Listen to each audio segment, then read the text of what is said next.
Que a paz de Jesus e o amor de Maria estejam sempre presentes no seu coração e na sua vida. Hoje é quinta-feira da 18ª semana do Tempo Comum. O Evangelho de Mateus está no capítulo 16, dos versículos de 13 ao 23. Jesus foi à região de Cesareia de Filipe e ali perguntou aos seus discípulos: quem dizem os homens ser o Filho do Homem? Eles responderam: alguns dizem que é João Batista, outros que é Elias, outros ainda que é Jeremias ou algum dos profetas. Então Jesus lhes perguntou: e vós, quem dizeis que eu sou?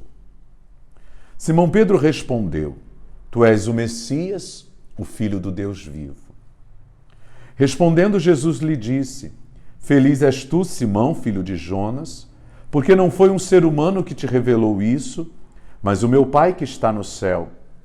Por isso eu te digo que tu és Pedro, e sobre esta pedra construirei a minha igreja, e o poder do inferno nunca poderá vencê-la.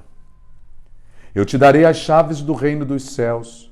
Tudo que tu ligares na terra será ligado nos céus, e tudo que tu desligares na terra será desligado nos céus.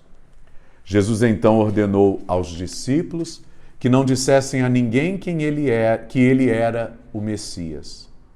Jesus começou a mostrar aos seus discípulos que devia ir a Jerusalém e sofrer muito da parte dos anciãos, dos sumos sacerdotes e dos mestres da lei, e que devia ser morto e ressuscitar ao terceiro dia. Então Pedro tomou Jesus à parte e começou a repreendê-lo, dizendo: Deus não permita tal coisa, Senhor, que isso nunca te aconteça.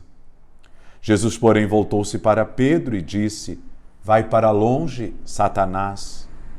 Tu és para mim uma pedra de tropeço, porque não pensas as coisas de Deus, mas sim as coisas dos homens. Palavra da salvação, glória a vós, Senhor. As pessoas não sabem ao certo quem é Jesus. Parece que nem mesmo os apóstolos têm a certeza de quem é o Mestre.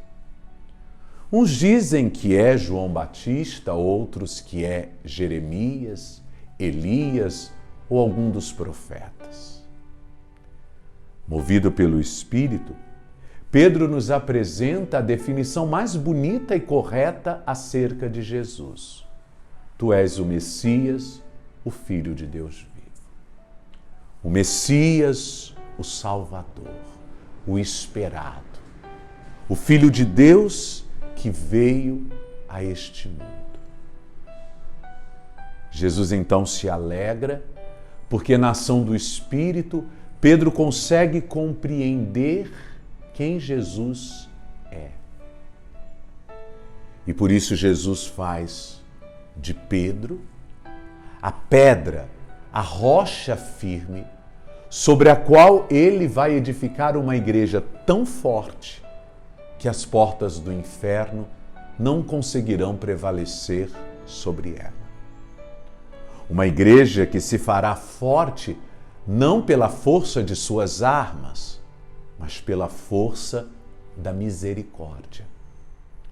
Pois tudo aquilo que for ligado na terra por esta igreja será ligado no céu, e o que for desligado por ela na terra será desligado no céu. A força do perdão é a identidade desta igreja, que revelará por sua ação a misericórdia do Pai ao mundo. E quando a misericórdia do Pai se faz presente, o mal não consegue prevalecer. Contudo, os judeus esperavam que o Messias fosse triunfante e glorioso, que ele viesse cercado de um exército celestial para destruir os inimigos de Israel, no caso os romanos, estabelecer a paz e a liberdade dos hebreus. Por isso, ao ouvir Jesus dizer que o Filho do Homem vai ser entregue na mão dos homens, será torturado, julgado, condenado à morte, sepultado, mas ressuscitará no terceiro dia. Pedro, que o define muito bem como o Messias, o Filho de Deus, não consegue agora compreendê-lo. E vai dizer ao Senhor para não falar mais sobre isso e que o Pai não permita que tal coisa aconteça. E Jesus então vai dizer que Pedro se tornou uma pedra de tropeço. É engraçado. Em poucos minutos, Pedro passa de rocha firme a pedra de tropeço. Em poucos minutos, Pedro define quem é Jesus de forma brilhante e agora já não mais o compreende. Por que Pedro agora é pedra de tropeço? Porque pensa como os homens e não como Deus. Eis o desafio da fé para as nossas vidas. Pensar com os pensamentos de Deus e não com os pensamentos humanos. Os pensamentos humanos são sempre carregados de pessimismo frente aos obstáculos da vida, enquanto os pensamentos de Deus são sempre otimistas. E o Senhor fala da sua morte na perspectiva da sua ressurreição. Ele vê vitória após aquilo que parece ser a derrota da cruz. Não é a cruz que o derrota, é ele que derrota a cruz. Assim, nós precisamos aprender a olhar para a vida com a perspectiva de Deus, com o otimismo de quem crê em Deus, sabendo que a cruz não vai nos derrotar. Revestidos do Cristo, nós derrotaremos a cruz. Olhai, pois, a vida sempre pela ótica da ressurreição, da vitória, da graça, de um amor que triunfará sempre sobre o mal. Não basta saber quem é Jesus. É preciso aprender a pensar como Ele. É preciso se esforçar para ter um coração como o dele.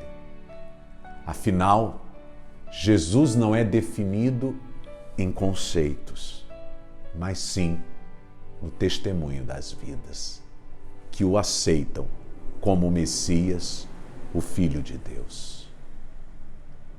Jesus não é um conceito.